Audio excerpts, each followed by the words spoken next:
Hello student, आज हम लोग स्टडी करने वाले हैं 2011 में बिहार बोर्ड में पूछा हुआ फिजिक्स में ऑब्जेक्टिव क्वेश्चन। चलिए मेरे प्यारे बच्चे, तो आप लोग फटाफट ज्वाइन कर जाइए और मैं आपको 2011 में बिहार बोर्ड में फिजिक्स में ऑब्जेक्टिव क्वेश्चन कौन कौन जो है सब पूछा है उसके बारे में और उसका मैं सोल्यूशन करवाने जा रहा हूँ। आप लोग देखे होंगे कि देखिए बहुत सा ऐसा होता है कि क्वेश्चन बैंक में उसका आंसर जो है से गलत दिया हो रहता है, उसको हम लोग याद कर लेते हैं और बोर्ड में वही उसका गलत आंसर मार देते हैं और कहते हैं मेरा बनाया हुआ सही है। तो उसका मैं सटीक जो उसका आंसर क्या होगा उस क्वेश्चन का मैं उसका सोल्यूशन देने वाला हूँ। तो चलिए देखते हैं कि 2011 में कौन सा क्वेश्चन जो है आपको बिहार बोर्ड में पूछा है। तो चलिए मेरे प्यारे बच्चे, मैं देखता हूँ पहला क्वेश्चन, ठीक है। तो चलिए पहला क्वेश्चन आपको कह रहा है एन अपर्तनांक वाले, मेरे प्यारे बच्चे ध्यान दीजिएगा यहाँ पर, एन अपर्तनांक वाले शीशे की पट्टी में पथ की लंबाई t का समतुल्यांक निर्वात में पथ की लंबाई क्या होगा। मेरे प्यारे बच्चे, पथ की लंबाई की बात किया जा रहा है, तो पथ की लंबाई आपको क्या होगा। तो अपर्तनांक, पहले अपर्तनांक गुणने आपको यहाँ पर एक और दिया हुआ है, टोटल हमको निकालना है ना, ठीक है। टोटल समतुल्यांक का कहने का मतलब वो टोटल लंबाई पूछ रहा है, गुणने क्या होता है पथ की लंबाई, तो n इंटू क्या होगा t। तो आपसे पूछेगा कि कुल पथ की लंबाई निर्वात में कितना होगा मेरे प्यारे बच्चे, तो आपको करेक्ट आंसर बता देना है n इंटू t, ठीक है। आपको कुल जो होगी पथ की लंबाई से कितना होगा n इंटू t, यानी अपवर्तनांक तथा पथ की लंबाई दोनों को जब आपस में मल्टीप्लाई कर दीजिएगा, निर्वात में आपको समतुल्यांक पथ की लंबाई का वैल्यू निकल जाएगा, ठीक है। चलिए तो B is correct answer, B जो है सो बिल्कुल करेक्ट आंसर है। चलिए देखते हैं नेक्स्ट क्वेश्चन। नेक्स्ट क्वेश्चन आपको क्या कहता है, कहता है स्थिर विद्युतीय क्षेत्र होती है, ठीक है। स्थिर विद्युतीय क्षेत्र जो है से कैसा होता है, या तो ये संरक्षी होता है या असंरक्षी होता है या दोनों होता है या इनमें से कोई नहीं होता। मेरे प्यारे बच्चे, तो मैं आपको बताया था कि इलेक्ट्रोस्टैटिक फील्ड जो होती है, स्थिर विद्युतीय क्षेत्र जो होती है से आवेश संरक्षण के जैसा होता है। आवेश को न तो उत्पन्न कर सकते और न ही नष्ट कर सकते हैं। उसी प्रकार आपको स्थिर विद्युतीय क्षेत्र जो होती है से कंजर्व रहता है, संरक्षित रहता है। तो आपसे पूछेगा मेरे प्यारे बच्चे कि स्थिर विद्युतीय क्षेत्र कैसा होता है, संरक्षी होता है, असंरक्षी होता है या दोनों होता है या इनमें से कोई नहीं। तो स्थिर विद्युतीय क्षेत्र जो होती है से कैसा होता है, संरक्षित होता है यानी संरक्षी होता है। ए इज ए करेक्ट आंसर है। चलिए देखते हैं next question, question number 3। Question number 3 में आपको क्या कहता है मेरे प्यारे बच्चे, एक कूलाम आवेश बराबर कितना ESU होता है। एक कूलाम आवेश बराबर कितना ESU होता है। मेरे प्यारे बच्चे बताना है कि एक कूलाम बराबर कितना ESU। ESU का मतलब होता है E for electron, S for stat और U फॉर यूनिट, ठीक है। CGS यूनिट ऑफ चार्ज, आवेश का CGS मात्रक होता है। तो मेरे प्यारे बच्चे, एक कूलाम आवेश बराबर कितना है ESU, 3 × 10 के पावर 9 या 9 × 10 के पावर 9 होता है या फिर 8.85 × 10 के पावर -12 होता है या इसमें से कोई नहीं होगा। मेरे प्यारे बच्चे, एक कूलाम आवेश बराबर बताए हैं 3 × 10 के पावर 9 ESU होता है। एक कूलाम आवेश बराबर 3 × 10 के पावर 9 ESU होता है। इसका करेक्ट आंसर मेरे प्यारे बच्चे ए जो होगा बिल्कुल करेक्ट आंसर होगा, ठीक है, कोई दिक्कत नहीं है। नेक्स्ट क्वेश्चन की ओर चलते हैं। कहता है मेरे प्यारे बच्चे, इलेक्ट्रॉन का विशिष्ट आवेश। क्वेश्चन क्या कह रहा है, इलेक्ट्रॉन का विशिष्ट आवेश। इलेक्ट्रॉन का विशिष्ट आवेश क्या होता है मेरे बच्चे। इलेक्ट्रॉन का विशिष्ट आवेश पहले ये होता क्या है, तो कहता है इलेक्ट्रॉन पर आवेश का E, चार्ज ऑफ इलेक्ट्रॉन, ठीक है।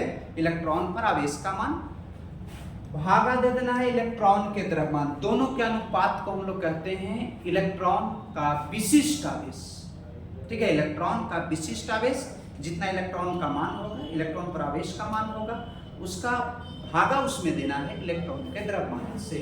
तो 1.6 × 10 के पावर -19 और 9.1 × 10 के पावर -21 kg ये भागा दीजिएगा 1.75 गुने 10 के पावर 11 कूलम पर केजी। ठीक है, ये आपका होता है इलेक्ट्रॉन का विशिष्ट आवेश। मेरे प्यारे बच्चे, मिल रहा है नहीं मिल रहा है, माइनस में है, मिल रहा है आपको 1.8 गुने 10 के पावर -19 कूलम पर केजी, नहीं मिल रहा है 1.92 10 टू द पावर -19 कूलम, नहीं मिल रहा है नैनो इंच। मेरे प्यारे बच्चे, D is A correct answer, क्योंकि किसी ऑप्शन में आपका नहीं मिल रहा है, इसलिए इसका करेक्ट आंसर डी होगा। ठीक है, आपको मॉडर्न फिजिक्स में आप पढ़ाएं भी आप लोग को है due nature of radiation and matter, वहां पर एक क्वेश्चन आपको मिल जाएगा। ठीक है, चलिए नेक्स्ट क्वेश्चन देखते हैं। कहता है कि दिए गए चित्र में प्लेट x पर आवेश, प्लेट x है, ठीक है, x प्लेट की बात किया जा रहा है, आवेश Q बराबर CV होता है, फॉर्मूला देख लो, Q बराबर CV, C का वैल्यू 2 माइक्रोकूलम, V का वैल्यू 10, तो 10 दूनी 20 माइक्रोकूलम। मेरे प्यारे बच्चे, x प्लेट पर आवेश का मान 20 microcoulomb, A is A correct answer, A जो होगा से बिल्कुल करेक्ट आंसर होगा 20 माइक्रोकूलम। नेक्स्ट क्वेश्चन की ओर देखते हैं। एक स्वस्थ मनुष्य की बात किया जा रहा है, हेल्दी ह्यूमन की बात किया जा रहा है, स्वस्थ मनुष्य के शरीर का विद्युत प्रतिरोध। ठीक है, कहता है कोई हेल्दी ह्यूमन के आपको इलेक्ट्रिक रेजिस्टेंस कितना होता है बॉडी का। ठीक है, तो मेरे प्यारे बच्चे, एक स्वस्थ मनुष्य के शरीर का विद्युत प्रतिरोध कितना होता है, जिसको बोलते हो ना कि प्रतिरोधक क्षमता बढ़ाओ। ठीक है, प्रतिरोध कितना रेजिस्टेंस होना चाहिए स्वस्थ मनुष्य, अगर उससे कम रहेगा तो आप स्वस्थ नहीं, कम से कम कितना होना चाहिए स्वस्थ होने के लिए। तो कहता है मेरे प्यारे बच्चे, पहला अंक है 50,000, 10,000, 1,000 और 10,000। तो मेरे प्यारे बच्चे, एक स्वस्थ मनुष्य के शरीर का प्रतिरोध जो होता है से 50,000 ओम होता है, इसलिए ए इज ए करेक्ट आंसर। 50,000 ओम जो है से बिल्कुल करेक्ट आंसर है। ठीक है, नेक्स्ट क्वेश्चन क्या कहता है, निकेल है, बता देते हैं कि निकेल क्या है। तो सबसे पहले मेरे प्यारे बच्चे, पहला में क्या कह रहा है, प्रतिचुंबकीय पदार्थ, अणु, लौ या इनमें से कोई। तो सबसे पहले ऑप्शन को देख लो, कहता है प्रति वैसा पदार्थ जिसे शक्तिशाली चुंबक के समय लेके जाने पर आकर्षण नहीं होता है, बिल्कुल आकर्षण नहीं होगा, अर्थात प्रतिकर्षण हो सकता है। और अनुचुंबकीय पदार्थ में आकर्षित तो होगा लेकिन बहुत कम आकर्षित होगा, जैसे एल्युमिनियम पेपर अट्रैक्ट करता है, अट्रैक्ट करने के बाद क्या होगा आपको, ठीक है, तो अट्रैक्ट करने के बाद क्या होता है, वो जो आपका है मेरे प्यारे बच्चे, अट्रैक्ट करने के बाद आपको है से थोड़ा उसको खींचोगे ना तो छूट जाएगा। ठीक है, एक आपका है प्रतिचुंबकीय पदार्थ में आपको कहता है मेरे प्यारे बच्चे, क्या आकर्षित करवे नहीं करेगा, लेकिन अणु में क्या करता है, थोड़ा बहुत आकर्षित करता है, लेकिन लौ में क्या करता है, अत्यधिक आकर्षित करता है। ठीक है, तो बताइए निकेल जो है, लोहा, क्वार्ट्ज, निकेल, स्टील, ये सब जो है से आपको अत्यधिक आकर्षित करता है, स्ट्रांगली अट्रैक्ट करता है, इसलिए निकेल जो है से कैसा पदार्थ है, लौह चुंबकीय पदार्थ है। कैसा पदार्थ है, तो लौह चुंबकीय पदार्थ है। ठीक है, यानी सी इज ए करेक्ट। जब भी रहेगा लोहा, क्वार्ट्ज, निकेल और स्टील, ये सब से मिलकर जितना भी बनता है सब लौह चुंबकीय पदार्थ, और ये भी आपको लौह चुंबकीय पदार्थ है। बाकी सब जो है इसके अलावा सबको या तो मिलेगा प्रति, या तो फिर क्या मिलेगा, अणु। कहते लोहा, तो लोहा भी क्या होगा, तो लोहा भी लौह चुंबकीय पदार्थ, निकेल भी क्या है, लौह चुंबकीय पदार्थ। ऐसे क्वेश्चन आपको ना रखता है। ठीक है, चलिए नेक्स्ट क्वेश्चन की ओर मूव करते हैं। कहता है समतल दर्पण की वक्रता त्रिज्या कितना होता है। मेरे प्यारे बच्चे, कि समतल दर्पण की वक्रता त्रिज्या कितना होता है। मेरे प्यारे बच्चे, समतल दर्पण की वक्रता त्रिज्या अनंत होता है। समतल दर्पण की वक्रता त्रिज्या जो है से क्या होता है, तो अनंत होता है। समतल दर्पण आपको बताए हैं, ठीक है, जिसका प्रवर्तक सतह समतल होता है उसको समतल दर्पण कहते हैं। तो समतल दर्पण की वक्रता त्रिज्या अनंत होती है, इसलिए ए इज ए करेक्ट आंसर। ठीक है, ए जो है से बिल्कुल करेक्ट आंसर है। कहते हैं लेंस की क्षमता, पावर ऑफ लेंस, लेंस की क्षमता का SI मात्रा क्या होता है। मेरे प्यारे बच्चे, जैसे आप कहते हो ना चश्मा बनवाते हो, ठीक है, तो कितना डायोप्टर का होता है। ठीक है, तो क्षमता, वो डायोप्टर आप बोल रहे पावर, इसका पावर क्या है लेंस का। ठीक है, तो ये कह रहे हैं लेंस की क्षमता का SI मात्रा क्या होता है, तो क्षमता, पावर। मैंने बोला डायोप्टर, क्या डायोप्टर का चश्मा बोलता हूँ ना कि माइनस में 2 डायोप्टर, 5 डायोप्टर ऐसे बताते हो, ये 0 पावर का है। तो पावर यानी उसको किस चीज में मेजर किया जाता है मेरे प्यारे बच्चे, तो लेंस की क्षमता को डायोप्टर में मापते हैं। कुछ मापते हैं डायोप्टर। जूल आपको ऊर्जा को मापा जाता है, कैंडेला पता है ज्योति तीव्रता को मेजर किया जाता है, ठीक है। वाट शक्ति को मापा जाता है, सब अलग अलग मेजर है। बचा क्या डायोप्टर, तो डायोप्टर है लेंस की क्षमता, ठीक है। ऑप्शन सबसे देखोगे तो भी आपको क्लियर हो जाएगा, ठीक है। चलिए नेक्स्ट क्वेश्चन क्या कहता है, कह रहा है एनपीएन ट्रांजिस्टर। पता है ट्रांजिस्टर दो प्रकार के, ट्रांजिस्टर दो प्रकार के, एक होता है एनपीएन और एक होता है, ठीक है, पीएनपी होता है। मेरे प्यारे बच्चे दो प्रकार का ट्रांजिस्टर होता है, ठीक है। किसकी चर्चा किया जा रहा है, एनपीएन ट्रांजिस्टर में उत्सर्जक धारा आई, आधार क्या है, आधार धारा आईबी और संग्राहक क्या है आईसी। ध्यान दीजिएगा मेरे प्यारे बच्चे, क्या कह रहा है आईसी, ये आपको क्या है कलेक्टिंग करे, कलेक्ट करता, सी फॉर क्या collect, C for collect, C for कर रहा है कलेक्टिंग की बात किया जा रहा है मेरे प्यारे बच्चे। यहाँ पर ध्यान दीजिएगा, और ये है उत्सर्जक, आई है उत्सर्जक, उत्सर्जित करने वाला, कलेक्टर संग्रहित करने वाला, जमा करने वाला, ठीक है। बेस कहता है आधार। तो मेरे प्यारे बच्चे इसमें एक सूत्र होता है आई बराबर क्या होता है मेरे प्यारे बच्चे, IB प्लस IC। कहता है यहाँ पर ध्यान दीजिएगा, उत्सर्जक जो होता है से संग्राहक और आधार दोनों के योगफल के बराबर होते हैं। ये मेन फॉर्मूला हो गया, ठीक है। आई उत्सर्जक जो होता है से संग्राहक और आधार के दोनों के योगफल के बराबर होता है। तो ध्यान दीजिएगा, इसमें से हम लोग निकालना चाहेंगे प्लस में, इधर लेकर आइएगा तो कोचिंग में IC का वैल्यू निकालो, IE माइनस IB, ठीक है, प्लस में है तो माइनस में हो जाएगा। खोजिए ऑप्शन में IB बराबर, ये तो आपको होगा नहीं, ठीक है।